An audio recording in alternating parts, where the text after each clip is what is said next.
Hey everyone, it's a beautiful day today and I'm feeling super happy and hopeful, and I just wanted to talk a little bit about, um, it wasn't today, it was yesterday. Yesterday was my 5-month top surgery anniversary, um, and I just want to talk about that and how awesome it's been, and maybe talk about gender too. I don't know. We'll see what happens. We'll let the spirit lead the conversation. But yeah. So I'm 5 months post top surgery today, or yesterday, and it's so crazy. It feels like okay. So it feels like it just happened, but it also feels like it's been this way for forever. Like, now that I don't have boobs, I feel like I've just been like this my whole life. And then at the same time, there's like a lot of stuff that's weird and like things that I have to get used to. But I know you can hear those birds because they're really loud. But yeah, I have lots of thoughts about this and lots of feelings, so I'll just kind of start from the beginning. I feel like I haven't really talked about this very much since my other update video that I did on YouTube, but I want to talk about it now, obviously. So,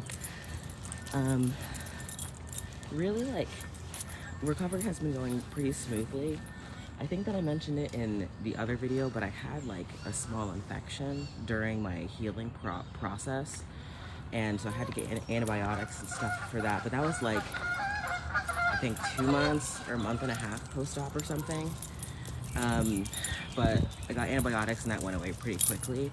So like one thing about the way my chest is like, when you get top surgery, oftentimes you have to get tubes in your chest. And I had to get tubes on both sides. And one of them I got removed after 1 week of surgery. And the other one I had to have in for 2 weeks because I had a small hematoma on that side, on my right side. A hematoma is just when there is kind of gross, but when blood pools under the skin. It's a common surgical complication, and mine wasn't too bad, so I just treated it with some like heat pads, and that really helped make sure all the swelling and everything went down, make sure my circulation was moving freely, and so that was really great. So then right now, if you look really, I'm obviously not going to take off my shirt outside, but if you look really closely at my chest, you can see that there's a little bit more swelling on the right side. And so that's a little bit frustrating. And still, like I said, I'm 5 months post-op and I still have some swelling. So when I poke on my right side of my chest, it's still pretty tender and a little bit sensitive. So just for any of you out there who are looking to get this kind of surgery, just know that the healing process does take quite a bit of time. I think I was hoping that I would be like feeling totally normal after 5 months, but there's still definitely some sensitivity that I'm feeling. So I have to just like, I do a lot of massage on my chest to make sure everything is like moving around freely. Another thing is you have to really make sure that you're doing good scar care, if that's something that's important to you.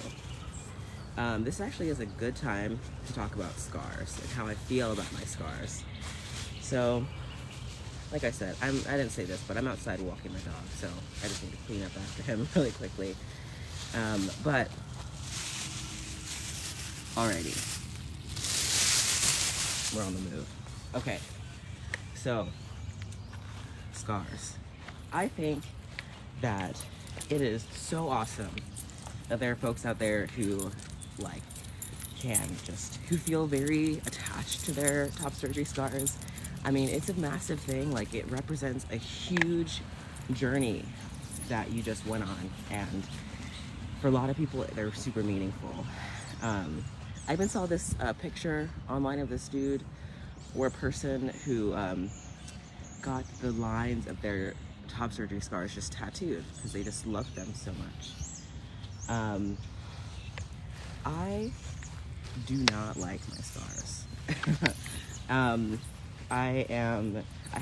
working on kind of my relationship with them, but it's definitely not one of the things that I enjoy about this surgery. But I'm not a fan of my top surgery scars. And so if you see most of the time I have scar tape on my chest.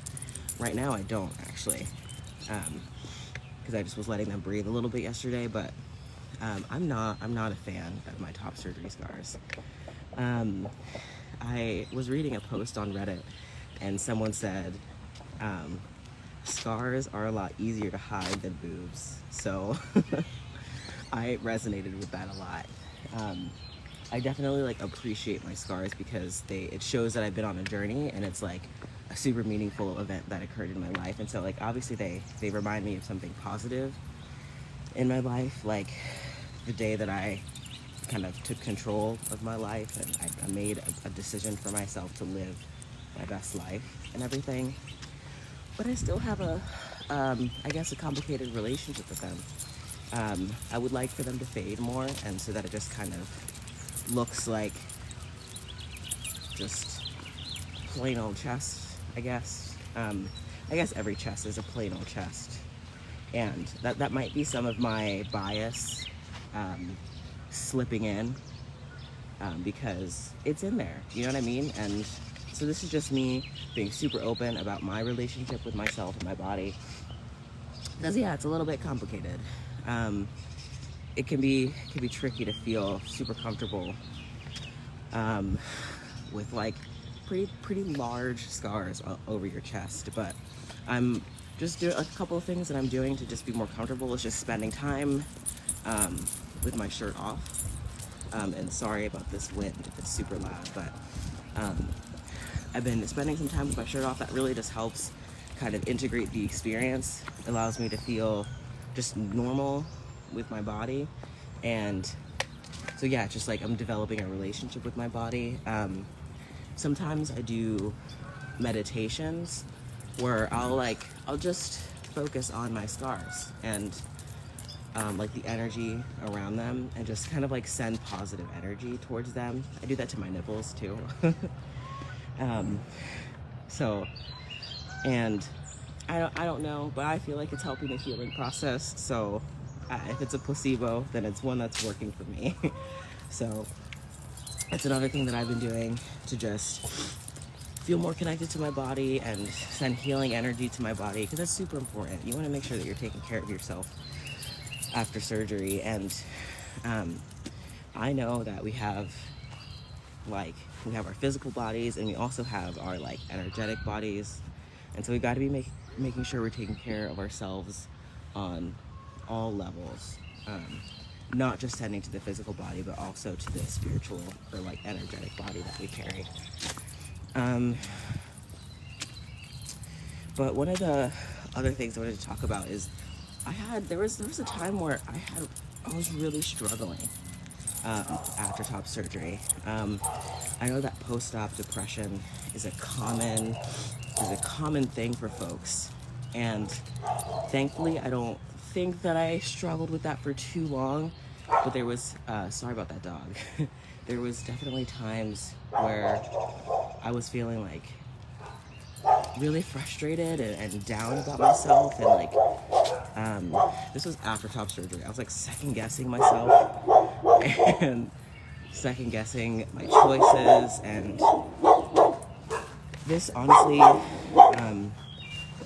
came because I was being a little bit careless with my energy, and I was watching some YouTube videos that were really inflammatory towards trans people, and I should not have done that to myself, but I did it anyway, because sometimes I like to be informed as to what the transphobes are saying. But man, some of that stuff really got into my head, and I just was also in a very sensitive place after surgery. Like, and I was really emotional and stuff. So I got really stuck in my head and was just worried about this choice that I was making with my life and moving forward in this direction, and really just grappling with the fact that like I'm trans again, and it's like I have to do this over and over and over again, and I'm sure there'll be times in my life where I'll kind of grapple with this again, but I had to like really take some time to chill out with myself and get very serious with myself and how I was feeling, because otherwise I felt like I was gonna lead myself down a rabbit hole mentally and go completely into this zone of feeling shame and regret for taking this decision for myself. But the thing was, like, I'm so grateful because I was able to move out of that mental space. I did some serious just soul searching with myself and looking at my gender and how I presented to the world. And on the other side, I came out like feeling more understanding of myself and more understanding of my gender. And I guess this is a good time to kind of talk about gender a little bit, but I was feeling,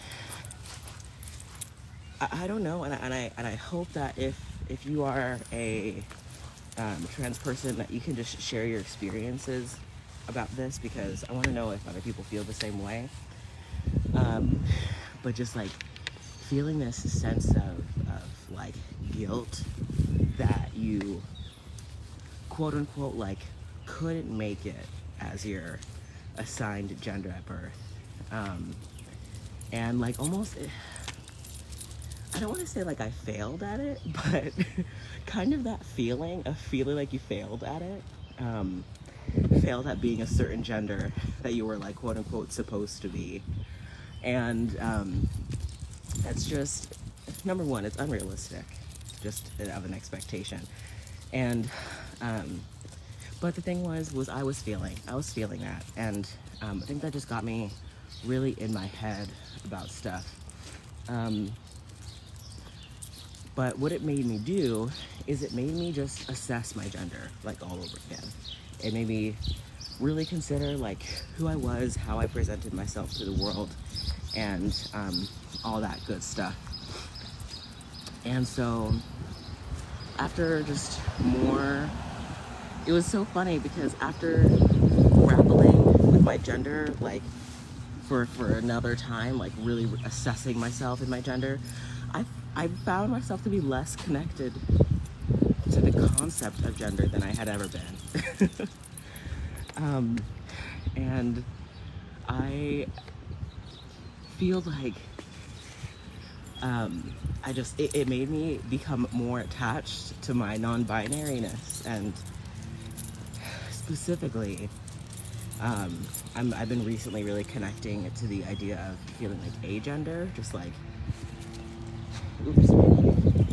just that gender just doesn't compute with my brain, really. Like, obviously I understand it. I'm not, I understand what gender is, and how it works.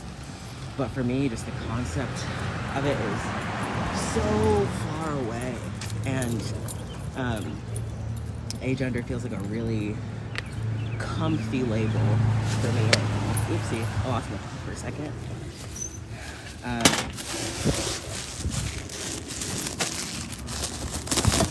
But yeah, agender feels like a really nice label. I like it. I enjoy it. And the thing about labels is they are labels. Like, they are by nature arbitrary. And they're useful in the sense that like it helps us feel more connected to the world in certain ways. So like, because I identify as agender, I can find other people who feel similar to me and connect with them. So I think labels are useful to create meaningful connection with other human beings. But yeah, this is kind of like where I'm at right now, and it feels super, super awesome that I just get to exist in how I feel and just exist in how I feel. I don't know if that makes sense, but I get to exist in a way that makes me feel comfortable with myself, and the way that I present myself to the world. And that's really like the whole point of this, is just to show up in the world more authentically and just to be more of your true self. There's a truck right next to me. But yeah, this is allowing me to be more of my true self, more of who I've always been, but who I'm actually like allowing myself to be. I've been reflecting a lot about authenticity this week and just like being true to yourself, being true to who you really are, not just at a not just on like a an ego level.